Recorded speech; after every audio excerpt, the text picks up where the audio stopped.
Conjugar, Centro Português de Apoio à Pesquisa Científica e à Cultura. Acreditamos que as ciências e as artes mudam o mundo. O conhecimento transforma, e isso nos motiva. 14ª Jornada Virtual Internacional em Pesquisa Científica, com o tema Educação, Cultura e Poder.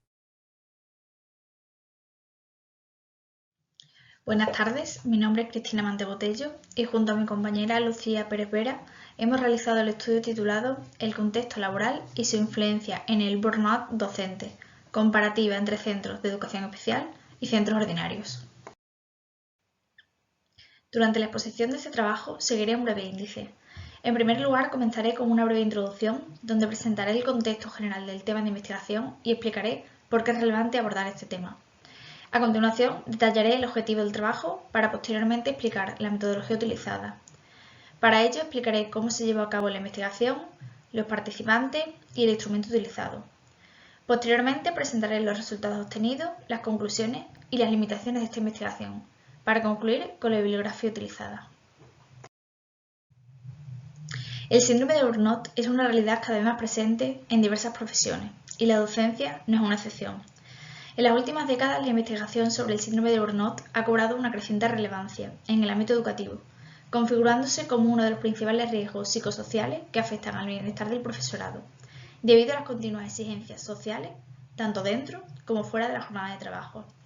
El síndrome de burnout, desde su conceptualización por Freudenberg en 1974 y su posterior sistematización por Maslach y Jackson en 1981, se entiende como una respuesta crónica al estrés laboral prolongado. Silvera 2007 señala que, en los años 80, el modelo teórico creado por Maslach y Jackson en 1981 establece tres dimensiones principales: el cansancio emocional, la despersonalización y la reducción de la realización personal en el trabajo, las cuales constituyen las tres subescalas del cuestionario Maslach Burnout Inventory, MBI, a partir de ahora.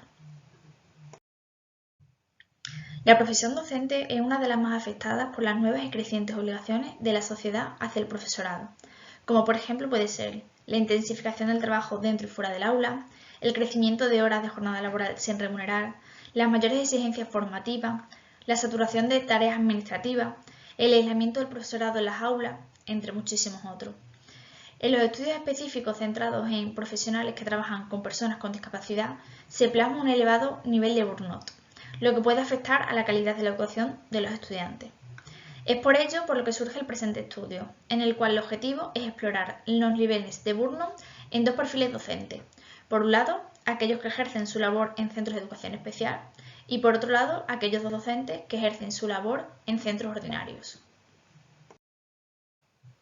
En el estudio han participado un total de 23 docentes, 15 mujeres y 8 hombres, con edades comprendidas entre los 25 y los 64 años. Todos ellos se encontraban ejerciendo su labor docente, 12 de ellos en centros de educación especial y 11 en centros ordinarios de la Comunidad Autónoma de Extremadura. Para la recolección de datos, se solicitó colaboración a los docentes a través del cuestionario Maslach Burnout Inventory, MBI, en formato Microsoft Form. Previamente a la realización de dicho cuestionario, los participantes tuvieron que aceptar un consentimiento informado en el cual se les indicaba que sus datos serían tratados de forma totalmente anónima y confidencial. Dicho cuestionario estaba formado por 22 preguntas, todas ellas en escala Likert de frecuencia, de 0 a 6. Tal y como he comentado anteriormente, y respecto al instrumento utilizado, el cuestionario estaba formado por dos partes: un cuestionario sociodemográfico y, por su afinidad con el tema de estudio, el cuestionario Maslach Burnout Inventory.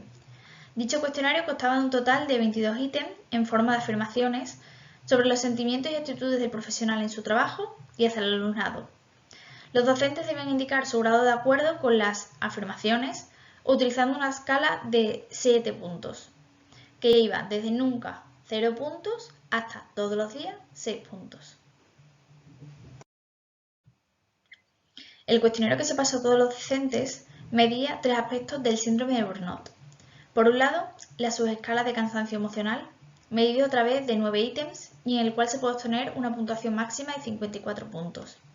Por otro lado, la subescala de despersonalización, medida a través de 5 ítems en el cual se puede obtener una puntuación máxima de 30 puntos.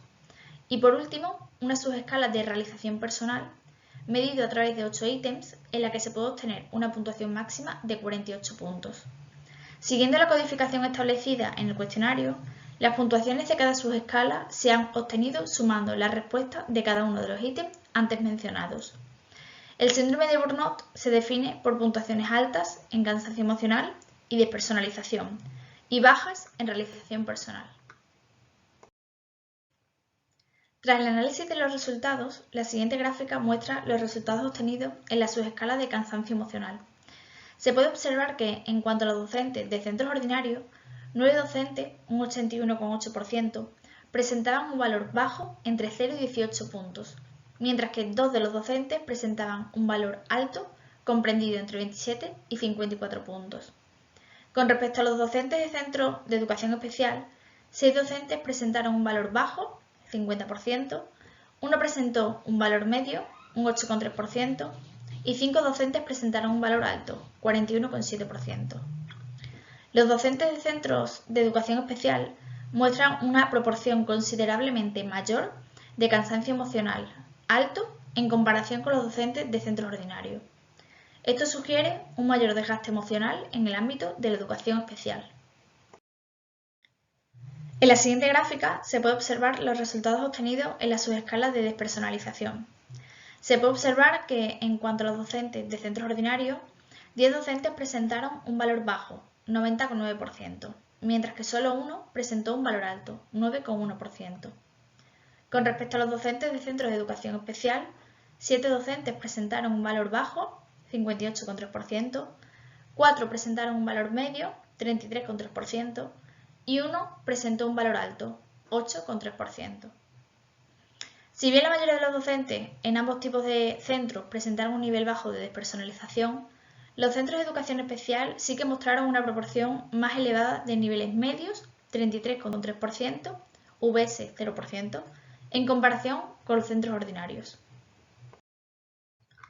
Por último, en esta gráfica se puede observar los resultados obtenidos en la subescala de realización personal. Podemos ver que, en cuanto a los docentes de centros ordinarios, solo un docente presentó un valor bajo, un 9,1%, 3 docentes presentaron un valor medio, 27,3%, y 7 docentes presentaron un valor alto, 63,6%. Con respecto a los docentes de educación especial, 8 docentes presentaron un valor medio, 66,7%, y 4 docentes presentaron un valor alto, 33,3%. En este caso, los docentes de centros ordinarios reportan un nivel más alto de realización personal, en total un 63,6%, en comparación con los docentes de educación especial, que reportan un 33,3%.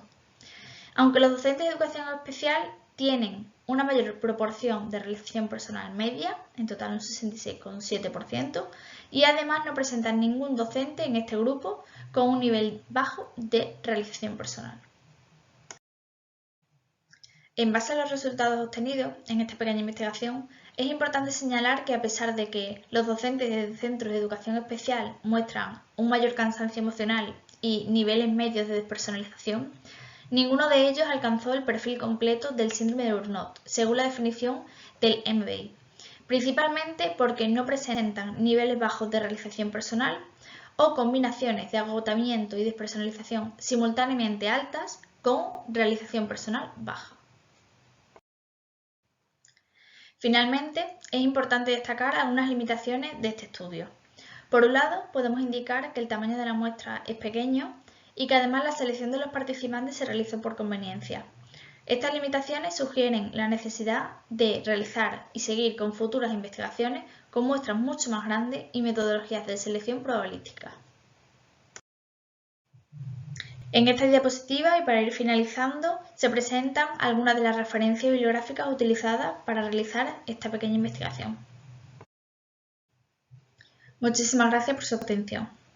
Realização Conjugare, Centro Português de Apoio à Pesquisa Científica e à Cultura.